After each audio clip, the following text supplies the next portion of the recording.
Hello and welcome back. This is Grillenheimer. Uh, hmm. Now you can see it a little bit. This is Grandia 1, actually on the Nintendo Switch. Great game. I played through it in Japanese on the Saturn import, like ages ago, over 20 years ago. Great game. And I've got it on the PSP, but my PSP battery exploded and I've got to replace it. But it's somewhere on there too. Now, I looked and I looked online. I didn't look in my Bible, the obvious place, about where Jesus has mentioned about stopping and smelling the roses. Well, that may be very well us paraphrasing something that he said because I couldn't find it online. And my lighting is going wonky on me. Anyway, this is just a short little ditty about that. Now, whether he did a lot of metaphors with grass and roses, and I looked up some stuff and read some stuff. I don't have a verse ready, but there is something in Isaiah about flowers. There's lots of things about some flowers, blooming, smelling, when the smell dies, when the bloom falls off, etc., etc. It's all very symbolic. It's all very important. But I just want to make this even simpler than that. Because this morning, it was just me, one of my kids, and me, and I was driving them to school, and specifically my son. And it was a beautiful morning, and we were going down the interstate. Clouds everywhere. The humidity is really high.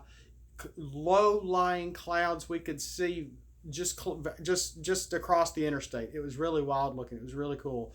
And I said, "Hey, little dude, look over there. You can see the clouds." It looked just like puffy cotton candy hanging in the air, just like feet above us, as if we could walk out the car door going 70 miles an hour, like we could just reach up and grab it. Of course you can't. But it was a neat moment because I got to share it with him and I got to say, "Hey, look at that." And it was a stop and see the flowers moment.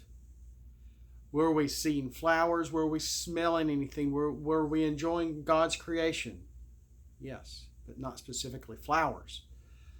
And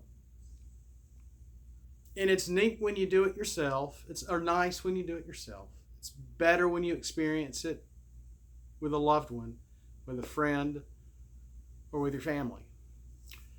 And that's what all I've got to say concerning this, because we're all in a very rush, go here, go there, get to work, get to school, get them to somewhere, get somewhere you need to be as quick as you can. Stop and go, stop and go, stop and go, stop and go. How many red lights does it take for me to get from the school to where I work, or from where I work to get to home?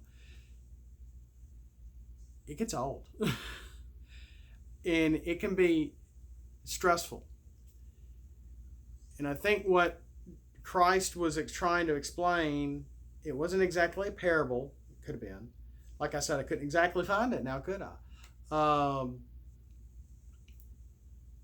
That even the people for that era, what did they do? They were walking long distances between all these little villages and towns and cities, nearly in the desert, from one city to another, from one village to another, from Jerusalem to Jericho to Shechem, or wherever. They were always traveling, and they were traveling mostly on foot, if not maybe the use of maybe a camel or something else. So keeping up with whether you were barefoot or had enough money to have something on your feet, you were always moving. You were either working, you were building, you were maintaining, whether you were a slave or not, or traveling. It was a hard life back then. It is a hard life now. Everything is relative. Time is somewhat relative as well. This may be our now, but it was their now for back then. This is still relevant even more so today, because Jesus wants us, no matter how harrowing and stressful the day may be, we need to stop. We need to stop. We need to relax. We need to enjoy God's creation. We need to take a step back, look where we are, and go, wow, that's a beautiful sunset. Wow, look at how calm the water is. It's like an exact mirror. Or listen to the sound of the waves of the ocean, the smell of the salt water in the air, etc., etc. Not just a flower, but every piece of God's creation, from ragged mountains, to bald mountains, forested mountains, rolling hills, grassy plains. And where I live, we're close to a city. And it seems like now you saw sometimes, whether I was doing something, one of this, or with Transformer cards or whatever, I'm complaining about owls. The owls have never been on top of our house before. We've had hoot owls in the area, yeah, but nothing like this past winter and spring. They were keeping us up at night. It sounded like they were mating on our window sill. Well, yeah, stop and enjoy no, they're keeping us up at night. I love owls. They're majestic birds. They're beautiful to watch and amazing to see. They're huge and wingspans. I think I saw one down the street. One of our barred owls down the street one day, landing as I'm driving by on the road.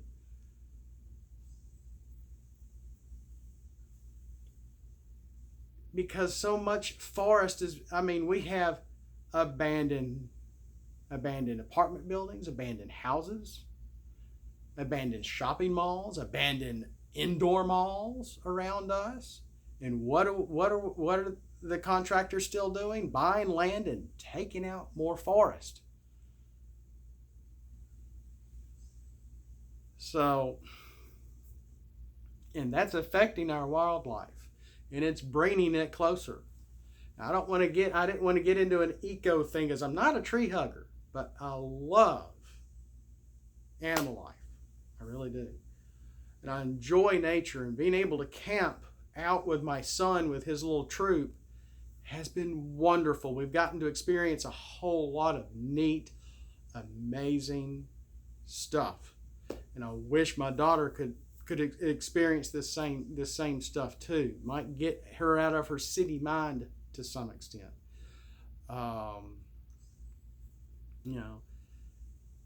We all need to stop and be amazed at the beauty around us. Just the beauty. And that's why I kind of used Grandia, because if you've ever played Grandia, yeah, the graphics are dated. The story is really good. And it's a happy RPG. You don't see many happy RPGs now, do you? The dark, gritty, curse-filled kind of stuff with cinematics like FF7 is what gets popular, not Grandia. With its wonderful music, and what does it do? What did this do on the Saturn ages ago? You go to a fountain and it turns around and you see the fountain. You go to a certain part of the city and you see this flyby of the city as the view is changing, because it's all in polygons. It wasn't the first of its kind, no, but it almost was, because it lacks a lot of the cinematic qualities that FF7 had, Final Fantasy VII has. And yeah, this is the HD remake, and guess who brought it to the Switch? Squaresoft. But my point is as often as Grandia likes to show off its graphics and its viewpoints because of its polygon nature in graphics instead of hand-drawn, mixture really, we need to do this. We need to stop. We need to stop running around, and when you have the chance, with you alone or with your family, enjoy the view. Whether you're a believer or not. But when you're a believer, we see a little more into the view of nature around us. From the sprouting of a new tree to the death of an old tree, to the flowers coming up out of the ground, to a bush filled with blossoms, to the birds in the tree, to a flock of geese or robin in a field. We need to stop, slow down. The rush of life will be there in minutes, let me tell you. Life doesn't stop. But sometimes, I swear I'm not trying to do an Andy Griffith episode here, but we do need to slow down, not get so stressed out, and realize, hey, there's more to this day than what I'm doing. There's more to life than just trying to get from point A to point B. Take it down a notch, breathe, relax, and have a blessed day. And thank you for watching. Until next time.